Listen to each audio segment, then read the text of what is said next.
talk today morning is the implications of Tawheed in human life. Before I dwell into the topic, I would like to ask you a question. Have you ever thought, why are we here? Why are we here in this world? What is the purpose of our life? I would like to ask you, and please raise your hand, has anyone of who of you have thought, which of you have thought, why are we here? What are we doing on this earth? What is the purpose of our life? Please raise your hand. I can see maybe 20, 30 hands raised. Out of few thousand people, okay, another few hands, 40, 50 hands. Not bad. Allah subhanahu wa ta'ala, our creator, gives the reply in Surah Dhariyat, chapter number 51, verse number 56. وَمَا خَلَقْتُ الْجِنَّ وَالْإِنسَ إِلَّا لِيَعْبُدُونَ. That I have created the jinn and the men not but to worship me. So the main purpose of our life is ibadah, worship of our creator Allah subhanahu wa ta'ala. I've given a talk on this topic, purpose of life. If time permits, you do watch it, or you may watch it also. So the main purpose of a life and the only purpose of a life is ibadah, worshipping Allah subhanahu wa ta'ala. And if you read the glorious Quran, the last and final revelation of Allah subhanahu wa ta'ala, which was revealed to the last and final messenger Prophet Muhammad, peace be upon him, the glorious Quran, almost all the verses, directly or indirectly, they're connected with Tawheed. And Surah Ikhlas, chapter number 112, verse number 1 to 4. Our beloved Prophet Muhammad sallallahu alaihi wasallam said, it's mentioned in Sahih Bukhari, volume number 6, Hadith number 5015. The Prophet said, Surah Ikhlas is equal to 1/3 of the Quran. Imagine 4 verses of the Quran out of 6,236 verses. It is 0.064%.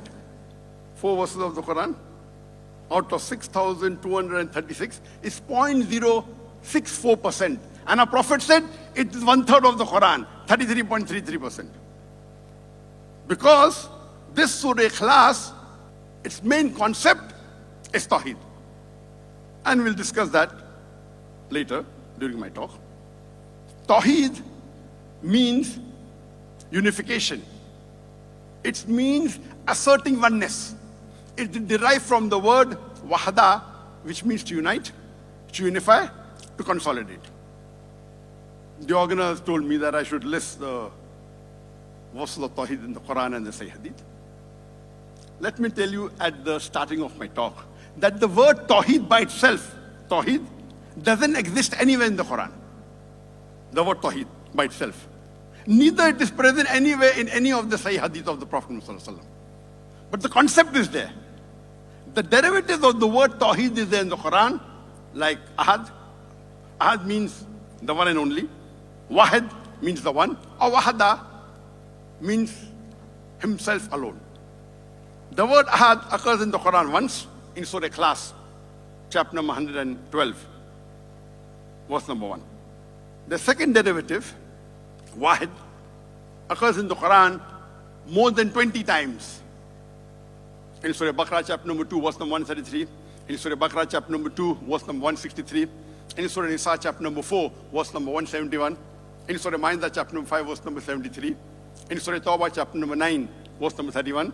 In Surah Yusuf, chapter number 12, verse number 39. In Surah Rad, chapter number 13, verse number 16. In Surah Ibrahim, chapter number 14, verse number 48. In Surah Ibrahim, chapter number 14, verse number 52. In Surah Nahl, chapter number 16, verse number 14. It's mentioned in Surah Kahf, chapter number 18, verse number 110.